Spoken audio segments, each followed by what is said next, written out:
with the light, and we got them in our sight. They the ones with a lot to lose. Sound off, should we light the fuse? Sound off, should we break the rules? We the ones with the light, and we got them in our sight. They the ones with a lot to lose.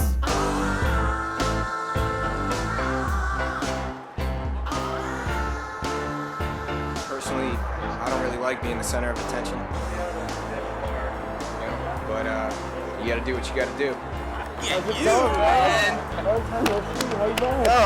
good, man, good. I'll be glad when it's done. But it's an interesting time in America. Anything can happen, you know.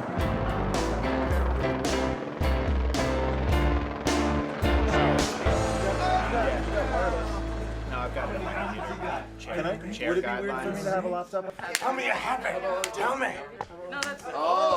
It's gonna be crazy. The nervousness keeps you on your toes. It does. It does. We're gonna go.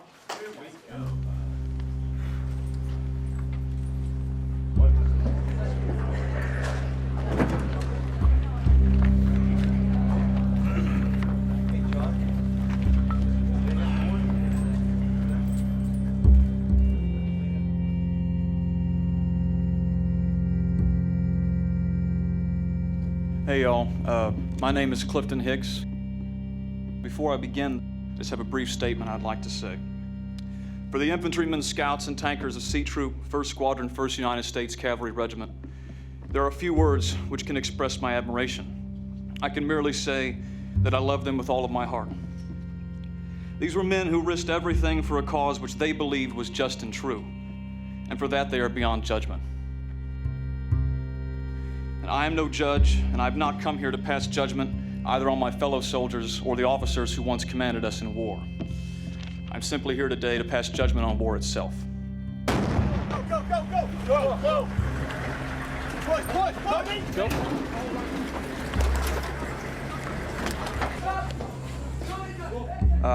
First item, April 2004, Free Fire Zone in the Abu Ghraib neighborhood.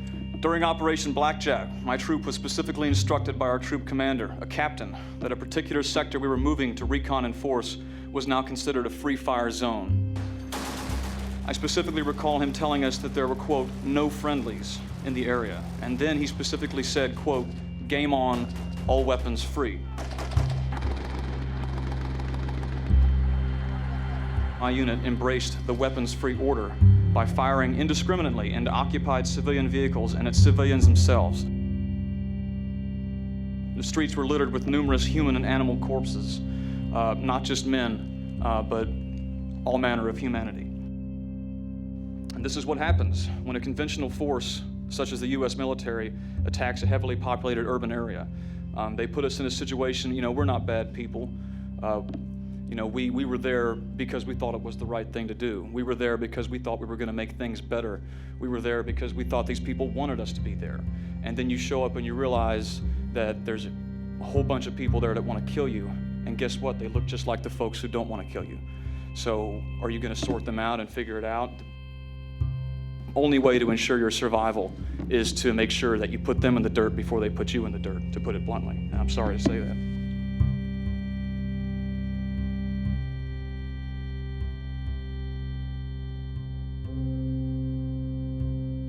That's part of that's the motivation. Guys who died for fucking nothing. Guys who died for shit. And guys who joined up and volunteered their lives to be taken like that for something that they thought was the ultimate, the ultimate cause, the cause of protecting our country and protecting the people of our country. I don't think anybody in this room or anybody who's been to Iraq gives a fuck about bringing freedom or whatever you want to call it to those motherfuckers over there.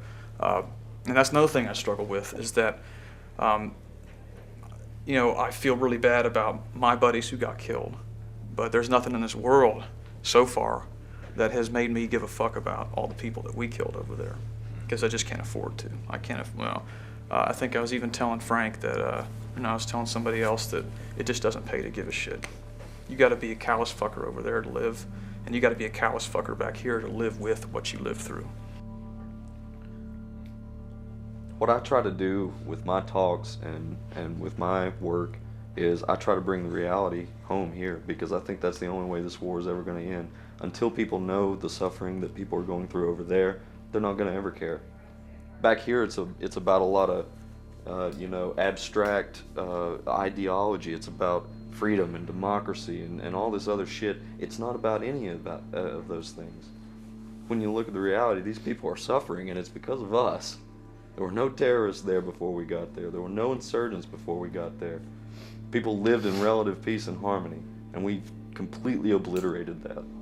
And it's going to be hell there for years to come. Even if we leave right now, we have screwed it up that bad. And doing stuff like this is my way of saying I'm sorry, to the Iraqi people.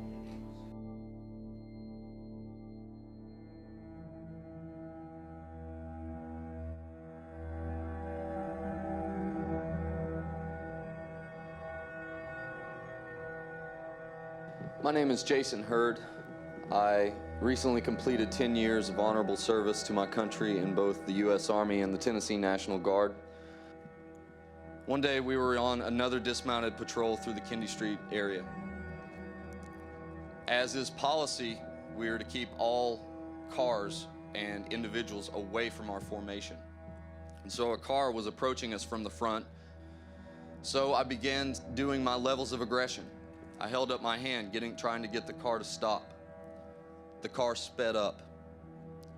And I thought to myself, oh my God, this is it. This is someone who is trying to hurt us. And so instead of doing what I should have done according to policy and raising my weapon, instead I did what you should never do, and I took my hands off of my weapon altogether and began jumping up and down, waving my hands back and forth, trying to get this car to stop and see me. The car kept coming. And so I raised my weapon, and the car kept coming. I pulled my selector switch off of safe, and the car kept coming. I was applying pressure to my trigger, getting ready to fire on the vehicle. And out of nowhere, a man came off of the side of the road, flagged the car down, and got it to pull over. He walked around to the driver's side door, opened it up, and out popped an 80-year-old woman.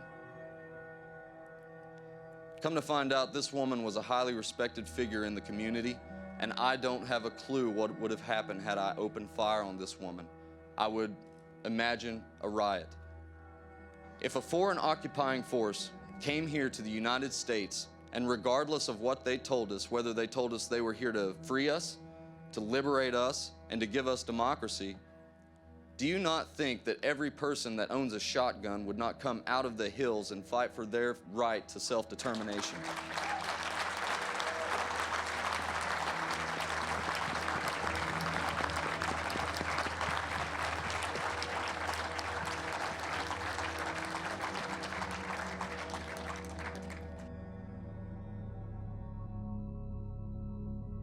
So if you were tasked with redecorating this room, and you came in, what's the first thing you'd throw out? I'd take that shit out. Because I've been home for too long. I'm not a hero. I am alone. And I didn't do a good job.